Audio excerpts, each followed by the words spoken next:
বান্দা বান্দি নিরাশ হোস না, লা তাকনাতু মির রাহমাতিল্লাহ, আল্লাহ তাআলার রহমত থেকে তো নিরাশ হোস না। ইন্নাল্লাহ ইয়াগফিরু যুনুবা জামিআ, নিশ্চয়ই আল্লাহ তাআলা সমস্ত গুনাহ তাদেরকে মাফ করে দিবেন। ইন্নাহু হুয়াল গফুরুর রহিম, নিশ্চয়ই আল্লাহ তাআলা ক্ষমাশীল এবং দয়ালু। ভাই, আমরা গুনাহ করলে যদি আল্লাহ তাআলার কাছে ক্ষমা চাই, আল্লাহ তাআলা মাফ করবেন কি করবেন না? করবেন। আল্লাহ তাআলা নিজে ওয়াদা করেছেন। মুসলমান ভাইরা আমার, আল্লাহ তাআলা আবার বলেছেন, ইয়া আইয়ুহাল্লাযীনা আমানু তুবু ইলাল্লাহি তাওবাতান নাসুহা, হে মুমিনেরা, তোমরা আল্লাহ তাআলার কাছে তাওবা নাসুহা করো, এমন ভাবে তওবা করো যেই তওবাটা হবে তোমার দিল থেকে, অন্তর থেকে আন্তরিকতার সাথে তওবার মতো তওবা যদি আল্লাহ তাআলার কাছে করতে পারো, আল্লাহ তাআলা প্রবেশ করেছেন, আল্লাহ তাআলা ওয়াদা করেছেন, আমি আল্লাহ তাআলা অবশ্যই তাদের তওবা কবুল করব। যত গুনাহ করেছে সমস্ত গুনাহ ক্ষমা করে দেব। মুসলমান ভাইরা আমার, বিশ্বনবী বলেছেন, ও আমার সাহাবারা, ও আমার উম্মতেরা, কিয়ামত পর্যন্ত আমার উম্মতেরা গুনাহ যখন হয়ে যাবে বেশি বেশি তওবা করতে থাকবে, হিসাব করবে না, শুধু তওবা করতেই থাকবে, ইস্তিগফারের আমল করতেই থাকবে। আস্তাগফিরুল্লাহ আস্তাগফিরুল্লাহ আস্তাগফিরুল্লাহ রাব্বি মিন কুল্লি যামবি ওয়া আতুবু ইলাইহি, লা হাওলা ওয়ালা কুওয়াতা ইল্লা বিল্লাহিল আলিয়্যিল আযীম। এই ইস্তিগফারের আমল শুধু করতেই থাকবে। রাসূল নিজে বলেছেন, আমার উম্মতেরা বেশি বেশি তওবা করো, বেশি বেশি ইস্তিগফার করো, কারণ আমি নবী মুহাম্মদ আল্লাহর নবী হওয়া সত্ত্বেও আমি দৈনিক প্রতিদিন কমপক্ষে 70 থেকে 100 বার তওবা করি। সুবহানাল্লাহ বলেন। আমি নবী, আল্লাহর নবী মুহাম্মদ, আমি নবী হওয়া সত্ত্বেও দৈনিক সর্বনিম্ন 70 থেকে 100 বার আল্লাহ তাআলার কাছে ক্ষমা চাই, তওবা করি। ও আমার উম্মতেরা, তোমরা বেশি বেশি আল্লাহ তাআলার কাছে ক্ষমা চাও, তওবা করো, ইস্তিগফার করো। দরকার আছে না নাই ভাই? দরকার আছে। ইস্তিগফার বেশি বেশি পড়তে পারবেন ইনশাআল্লাহ। আমার সাথে সবাই পড়েন, আস্তাগফিরুল্লাহ রাব্বি মিন কুল্লি যামবি ওয়া আতুবু ইলাইহি, লা হাওলা ওয়ালা কুওয়াতা ইল্লা বিল্লাহিল আলিয়্যিল আযীম। মুহতারাম হাজিরিন, আল্লাহ তাআলার কাছে যদি বেশি বেশি তওবা করতে পারি, আল্লাহ তাআলা আমাদের প্রতি সন্তুষ্ট হন, খুশি হন। একটা হাদিস বলেই আলোচনা শেষ করব, সবাই যেহেতু স্বল্প। মুহতারাম হাজিরিন, বান্দা বান্দী যখন আল্লাহ তাআলার কাছে তওবা করে, ক্ষমা চায়, তখন আল্লাহ তাআলা কতটা বেশি খুশি হন। হাদিসের মধ্যে বিশ্বনবী সাল্লাল্লাহু আলাইহি ওয়াসাল্লাম একটা এক্সাম্পল দিয়েছেন, উদাহরণ দিয়েছেন। বিশ্বনবী একদিন সাহাবাদের সামনে রেখে বললেন, ও সাহাবারা, বান্দা যখন আল্লাহ তাআলার কাছে ইস্তিগফার করে, তওবা করে, ক্ষমা চায়, তখন আল্লাহ তাআলা কত বেশি খুশি হয় তোমরা কি জানো? সাহাবারা বললেন, ইয়া রাসূলুল্লাহ, জানি না, আপনি যদি আমাদের একটু খুলে বলতেন ভালো হতো, আমরা শুনতে চাই। বিশ্বনবী সাল্লাল্লাহু আলাইহি ওয়াসাল্লাম বললেন, ও সাহাবারা, বান্দা বান্দী যখন আল্লাহ তাআলার কাছে তওবা করে, ক্ষমা চায়, তখন আল্লাহ তাআলা এতটা বেশি খুশি হন, কতটা বেশি খুশি হন। রাসূল এক্সাম্পল আনলেন, উদাহরণ আনলেন। রাসূল বললেন, একটা লোক একা মরু অঞ্চল সফর করছে উটের পিঠে চড়ে। কিসের পিঠে ভাই?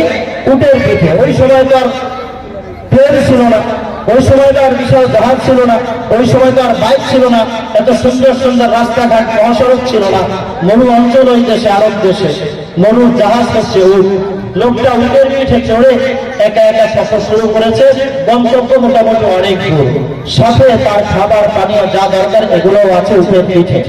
কিছু দূর চলার পরে মনে মনে ভাবছে, মরু অঞ্চল, অনেক গরম, তেমন গাছপালাও নাই, আশেপাশে দু একটা গাছপালা, একটু সামনে গিয়ে যদি ভালো একটা গাছ পাওয়া যায়, একটু রেস্ট নেব, বিশ্রাম নেব, এরপর আবার সফর শুরু করব। মুসলমান ভাইরা আমার, লোকটা উটের পিঠে চলছেন। মরু অঞ্চল চলতে কিছু দূর যাওয়ার পর দেখবে একটা গাছ আছে, গাছটায় মোটামুটি ছায়ার ব্যবস্থা আছে, পাতা আছে। লোকটা যেহেতু ক্লান্ত, গন্তব্য অনেক দূরে গন্তব্য, একা মরু অঞ্চল সফর শুরু করেছে। সাথে কোনো সঙ্গী নাই, সাথে দ্বিতীয় কোনো ব্যক্তি নাই, আশেপাশে কোনো বাড়িঘর নাই, জনমানব শূন্য একটা অঞ্চল। লোকটা গাছটা দেখে গাছের নিচে একটু ছায়া গ্রহণ করল। সফরের সাথে যে একটা উট ছিল বাহন হিসাবে, উটটা গাছের এক পাশে একটা ডালের সাথে বেঁধে রেখেছে। ভাইরা আমার, শরীরটা যেহেতু ক্লান্তির ছাপ চলে এসেছে চেহারায়, শরীরে একটু ঘুমিয়ে পড়েছে। ছায়া নিয়ে আস্তে আস্তে ঝিমনি ভাব, ঝিমাতে ঘুমিয়ে পড়েছে। ঘুম থেকে জাগরিত হওয়ার পর দেখছে উট তার পাশে নাই। উটের পিঠে যা ছিল তার যে পাথেয় সফরের সব কিছু তার উটের পিঠে। একটা ব্যাগ ছিল, ব্যাগটাও তার উটের পিঠে, তার সাথে কিছুই নাই। ঘুম থেকে জাগরিত হয়ে যখন দেখছে উঠতে নাই, আশেপাশে খুঁজছে, কোথাও উঠ দেখা যায় না। হায় হায়, কি অবস্থা! ভাইরা আমার, ভয় লেগে গিয়েছে, পেরেশান হয়ে গিয়েছে। হায় হায়, এই বিশাল দ্রুত মরুভূমির মধ্যে আমার তো কোনো লোক নাই, সঙ্গী নাই, আশেপাশে কোনো বাড়িঘর নাই, জনমানব শূন্য এলাকা। আমার বাহন হিসাবে আমার উটটাই ছিল। উট যদি খুঁজে না পাই, আমি গন্তব্যে কিভাবে যাব? ভয় লাগে কি লাগে না ভাই? এখন তো কত বাজার, মানুষজন, বাড়ি ঘর, হোটেল, রেস্টুরেন্ট, কত কিছুই তো নাই। ভয়ে টেনশনে পড়ে গিয়েছে। হায় হায়, মরু অঞ্চল, কিভাবে এই মরুভূমি পাড়ি দিয়ে আমার গন্তব্যে পৌঁছবো? লোকরা টেনশন করতে ক্লান্ত, আবার ঝিমনি ভাব, আবার ঝিমাতে ঘুমিয়ে পড়ছে। মাত্র 10 মিনিটের জন্য ঘুমিয়ে পড়ছে। এখন আবার হঠাৎ ঘুম ভেঙে গিয়েছে, ঘুম থেকে লাফিয়ে উঠছে। জাগরিত হওয়ার সাথে সাথে আবার টেনশন কাজ করতেছে। হায় হায়, কিভাবে যাব? ডান দিক তাকিয়ে দেখে উটটা তার পাশেই দাঁড়িয়ে আছে। উটের পিঠে তার জাত পাথে সাবান যা যা ছিল সব কিছু তার উটের পিঠে। সুবহানাল্লাহ। মুসলমান ভাইয়েরা আমার, লোকটা ঘুম থেকে জাগরিত হয়ে যখন দেখলো তার ডান পাশে উঠতে এসে হাজির, উটের পিঠে তার যত সামান ছিল, পাথেও ছিল, সবকিছু আছে। দৃশ্যটা দেখার সাথে সাথে লোকটা এত বেশি আনন্দিত হয়েছে, আনন্দে আত্মহারা হয়ে লোকটা চিৎকার করে বলে উঠেছে, আল্লাহুম্মা আনতা আবদি ওয়া আনা রাব্বুক, আল্লাহুম্মা আনতা আবদি ওয়া আনা রাব্বুক। আনন্দে আত্মহারা হয়ে চিৎকার করে লাফ দিয়ে বলছে, আল্লাহুম্মা আনতা আবদি ওয়া আনা রাব্বুক। আনন্দ এত বেশি হয়েছে, আনন্দিত, আত্মহারা হয়ে গিয়েছে, নিজেকে হারিয়ে ফেলেছে, সেলফ আউট হয়ে গিয়েছে। সে বলবে, আল্লাহুম্মা আনতা রাব্বি ওয়া আনা আবদুক। হে আল্লাহ, তুমি হচ্ছে আমার রব আর আমি হচ্ছি তোমার গোলাম। এই কথার স্থানে সে উল্টে বলে আল্লাহুম্মা আনতা আবদি ওয়া আনা রাব্বুক। ও আল্লাহ, তুমি হচ্ছে আমার গোলাম আর আমি হচ্ছি তোমার রব। বিশ্বনবী সাল্লাল্লাহু আলাইহি ওয়াসাল্লাম এক্সাম্পলটা আনলেন, উদাহরণটা আনলেন বোঝানোর জন্য।